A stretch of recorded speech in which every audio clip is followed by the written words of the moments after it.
안녕하십니까. 박훈탁TV입니다. 연준이 달러화를 계속 인쇄해서 초인플레이션을 초래할 것 같습니다. 연준은 지금 현지 미국에서 발생한 인플레이션이 달러화 난발로 인한 것이란 사실을 인정하지 않습니다. 연준이 달러화를 계속 인쇄해서 소비자의 크래커 붐과 초인플레이션을 초래할 것 같습니다. 연준의 대차 대조표 확대가 주식시장 거품을 초래했습니다. 1720년대 아이작 뉴튼 경이 주식시장에서는 사람의 관계를 계산할 수 없다고 말했습니다. 전량 매도를 추천합니다. 방송 시작하겠습니다. 구독 버튼, 알람벨 버튼, 좋아요 버튼 부탁드립니다. 연준과 신보수주의의 공통점은 둘 다 자신들의 정책, 즉 네오콘의 영구 전쟁 조장과 연준의 통화 공급 조작이 약속한 결과와 반대되는 결과를 초래한 완전한 실패라는 사실을 인정하기를 거부하는 데 있습니다. 연준은 1970년대 스타일의 인플레이션이 부활하고 있는데 이것이 일시적인 현상이라고 계속 주장합니다. 연준은 일시적인 인플레이션이 적어도 2022년까지는 지속될 것이라는 점을 인정했으나 고용 상황이 개선될 때까지 금리를 제로에 가깝게 유지하기로 결정했습니다. 그러나 연준은 월간 800억 달러의 재무부 채권과 400억 달러의 모기지 담보 자산의 매입을 150억 달러 줄이는 양적 완화 테이퍼링 계획을 발표했습니다.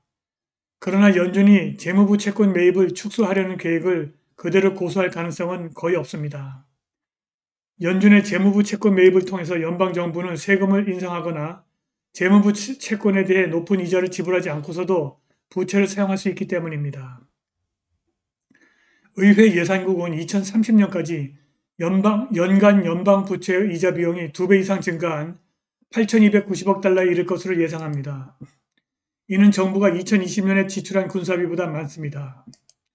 다가오는 재정 위기에도 불구하고 의회가 곧 지출을 줄이지는 않을 것입니다. 그 대신 하원 의원들은 1조 7,500억 달러의 사회지출 계획을 논의하고 있으며 1조 2천억 달러의 기반시설 법안을 통과시켰습니다. 바이든 대통령과 민주당의 주장과는 달리 이 새로운 지출은 인플레이션을 줄이지 못할 것입니다. 지금 바이든 정부는 정부의 과잉 지출로 인한 불가피한 경제 위기를 앞당기고 심화시키고 있습니다. 물론 공화당은 민주당이 백악관을 차지하고 있는 한 지출과 부채의 큰 증가에 계속 반대할 것입니다. 그러나 공화당이 정권을 잡아도 세금을 인상할 가능성은 매우 낮습니다. 공화당은 전통적으로 세금 인상을 싫어합니다. 따라서 누가 의회와 백악관을 통제하든 간에 지출과 부채는 계속 증가할 수 있습니다. 재무성 채권의 구매자가 미래의 인플레이션을 예상하여 더 높은 금리를 요구할 경우 연준은 금리를 낮게 유지하기 위해서 극적인 조치를 취할 수도 있습니다. 그리고 그러한 상황은 자유주의 경제학의 창시자 루드빅 본 미제스가 크래킹 붐이라고 부른 소비자 반응을 초래할 수 있습니다. 크래커 붐은 통화의 지속적인 발행을 확인한 대중이 통화의 지속적인 평가 절하를 예상하여 미래의 가격 인상을 경제 계획에 반영할 때 발생합니다. 일단 대중의 여론이 화폐의 양적 증가가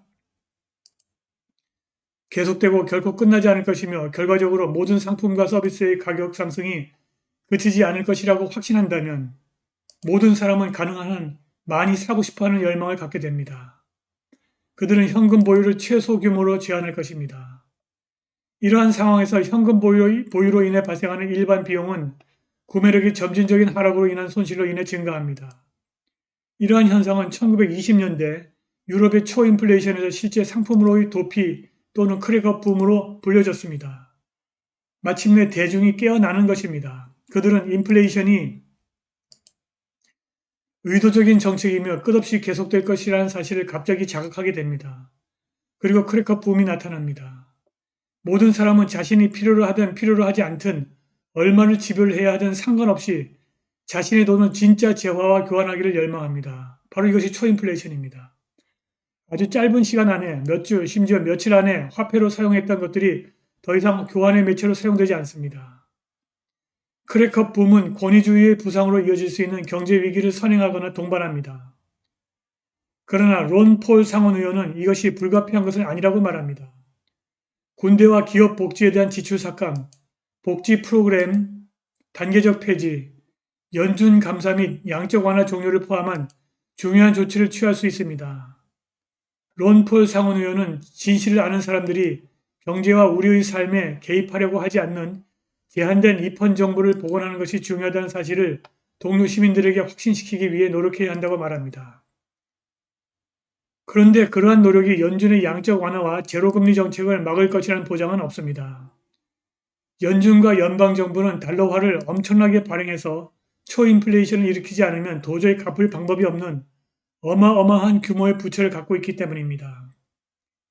현재 10년물 재무성 채권 실질 수익률이 마이너스 1%에 머물러 있습니다. 지금 여기 마이너스 1%에 머물러 있습니다. 미국 의회 예산국의 예측에 따르면 연방 부채는 2051년 GDP의 200% 이상이며 연간 예산 적자는 GDP의 13%, 그리고 그 이후에도 계속 증가할 것입니다. 부채 이자 비용이 GDP의 9%에 달하고 이것은 사회보장 및 의료보험에 대한 지출보다 훨씬 많습니다. 지출과 이자 비용을 줄여야 합니다. 2012년 IMF가 문서를 제출한 1875년 이후 재정주기의 역사도 같은 교훈을 제공합니다. 국가들은 재정 억제와 긴축재정으로 높은 정부 부채를 줄였습니다. 그런데 이것은 엄청난 정치적 비난과 선거 패배로 이어지기 때문에 정부는 통화를 찍어 부채를 갚고 초인플레이션을 일으키려는 유혹을 뿌리치기 어렵습니다. 지금 민주당 정부는 긴축으로 부채를 줄이기보다는 연준을 통한 달러화 남발과 초인플레이션 쪽으로 가려는 것 같습니다. 연준의 달러화 인쇄와 대차 대조표 증가는 즉각적으로 주식시장 거품으로 이어졌습니다. 이 그래프에서 주황색 선은 연준의 대차 대조표입니다.